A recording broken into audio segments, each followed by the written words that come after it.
बहुत पुराने समय की बात है।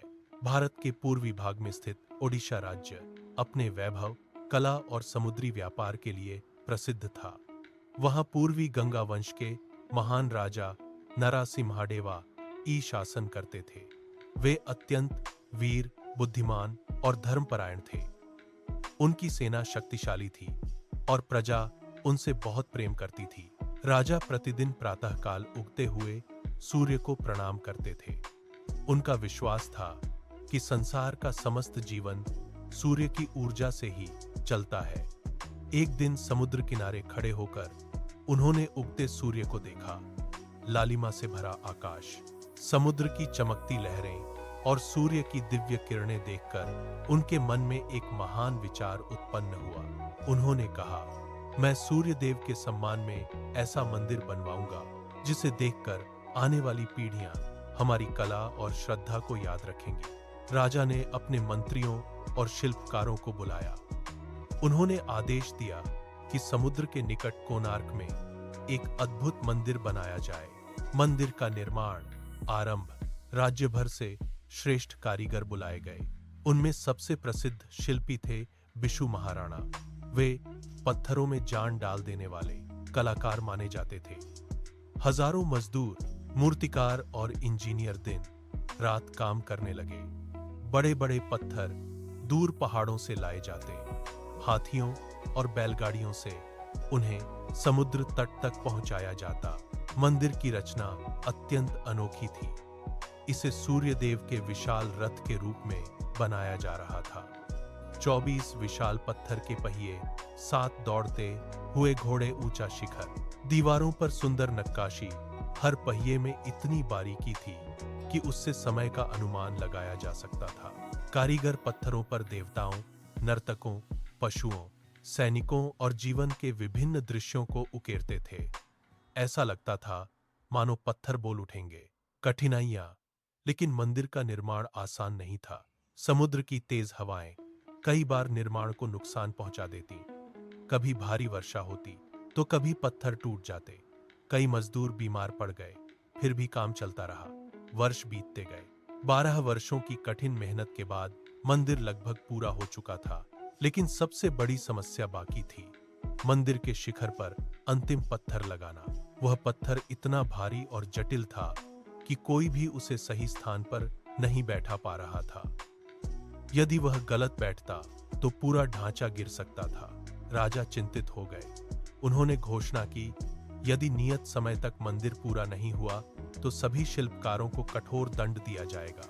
यह सुनते ही पूरे निर्माण स्थल पर भय छा गया। धर्मपद का आगमन। बिशु महाराणा का एक पुत्र था, धर्मपद। वह केवल 12 वर्ष का था, लेकिन बचपन से ही उसने अपने पिता से वास्तुकला और शिल्पकला सीखी थी।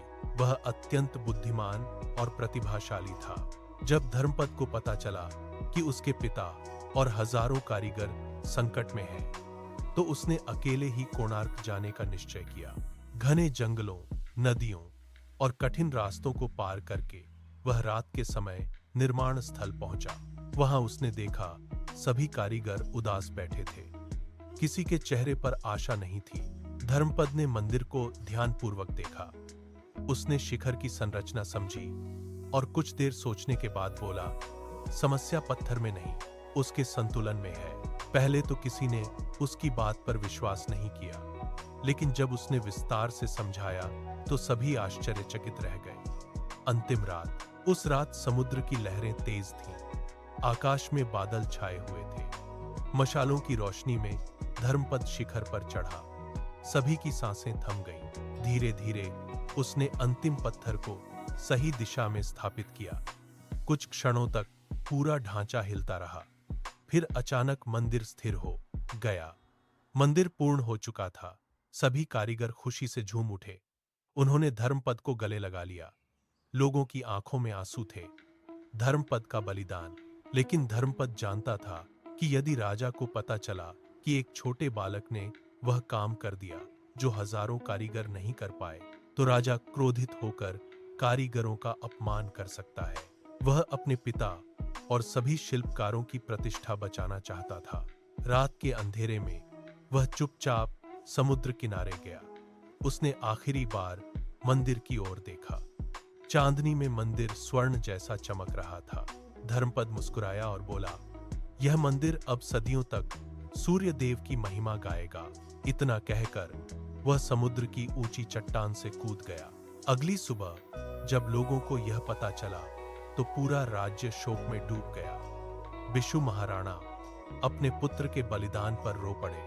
राजा ने धर्मपद की वीरता और त्याग को प्रणाम किया। आज का कोणार्क समय के साथ मंदिर का कुछ भाग नष्ट हो गया, लेकिन उसकी भव्यता आज भी लोगों को आश्चर्यचकित करती है। आज कोणार्क सन टेम्पल केवल एक मंदिर नहीं, बल्कि कला का चमत्कार, विज्ञान का अद्भुत उदाहरण और त्याग व समर्पण की अमर कहानी माना जाता है। जब सूरज की पहली किरणें मंदिर के पत्थरों पर पड़ती हैं, तो ऐसा लगता है मानो स्वयं सूर्य धर्मपद और उन हजारों कारीगरों को आशीर्वाद दे रहे हों।